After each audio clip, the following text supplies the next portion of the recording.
Episode 3 is in the books, and while we did get some answers, we're ultimately left with more questions. A couple of new characters were introduced, starting with Roscoe, who's been recruited by Julian to investigate Leanne.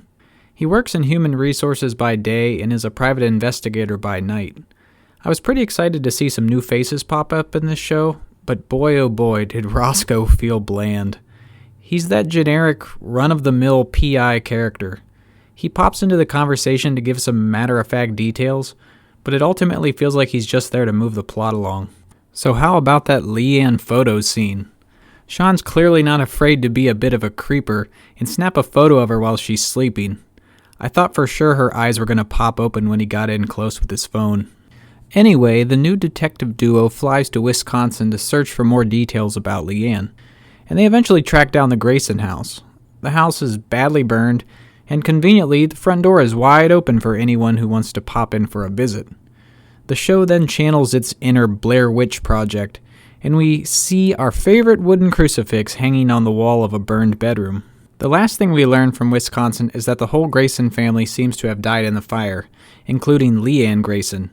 That leaves us with one major question. If Leanne's dead, then who the hell is this woman in Philly? Back in the Turner house, Sean prepares an important dinner that he's catering, and here we get to meet another new character, Toby, who's Sean's assistant chef. He spends much of his time taking orders from Sean, and also helps to graphically kill eels for the dinner. Is this really the standard protocol for preparing eels? A whack on the counter and a nail to the head? It's no surprise Leanne passed out watching it. That shit ain't right, man. We saw in previous episodes that Leanne appears to idolize Dorothy, watching her on the news with a look of wonder in her eye and browsing Dorothy's closet when she's alone in the house. She seems like she's learning and mimicking Dorothy's personality. Doesn't it kind of feel like Leanne is almost preparing to take her place? Later on, Leanne agrees to babysit so the Turners can go out to dinner. Sean slips Toby a cool $100 to stay and watch over things while they're gone. But once the Turners are actually gone, Leanne goes into full-on seductress mode. Well, she seems to still be kind of figuring it out, unless that's all part of her plan. I love the awkward dialogue while they drank the wine. Zinfandel. That's a nice word. It's a grape. How about that moment when Toby's back is turned while he's looking in the fridge? Leanne stands up, and the camera pans over in a way that makes it look like she's sneaking up behind him. I thought for sure we were about to witness a murder. For real though, Leanne clapped that eel against the counter like a straight up boss. Was the whole passing out thing from before just an act so Toby would feel compassion towards her?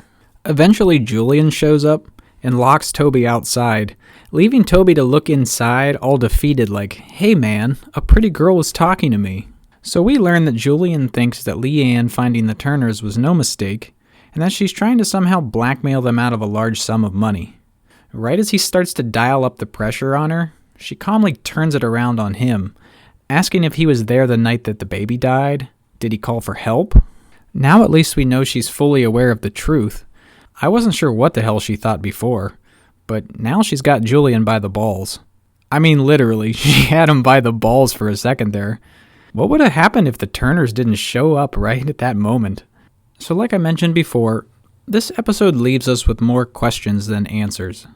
Ultimately, it sets up well for some interesting episodes ahead. Am I the only one that thinks Julian is the best character on this show? Rupert Grint is killing it in this role.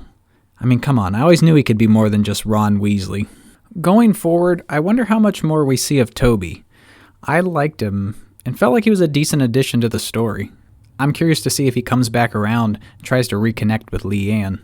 However, the new character Roscoe, I didn't really care for him too much, but I doubt he'll play much of a role outside of this episode. Outside of some minor complaints, I felt that this was another overall solid episode. I'll give it a B. It's hard to cover everything about this episode, so leave us a comment and let us know if we missed anything important. Who do you really think Leanne is? Let us know below. Thanks for watching, and see you in the next video.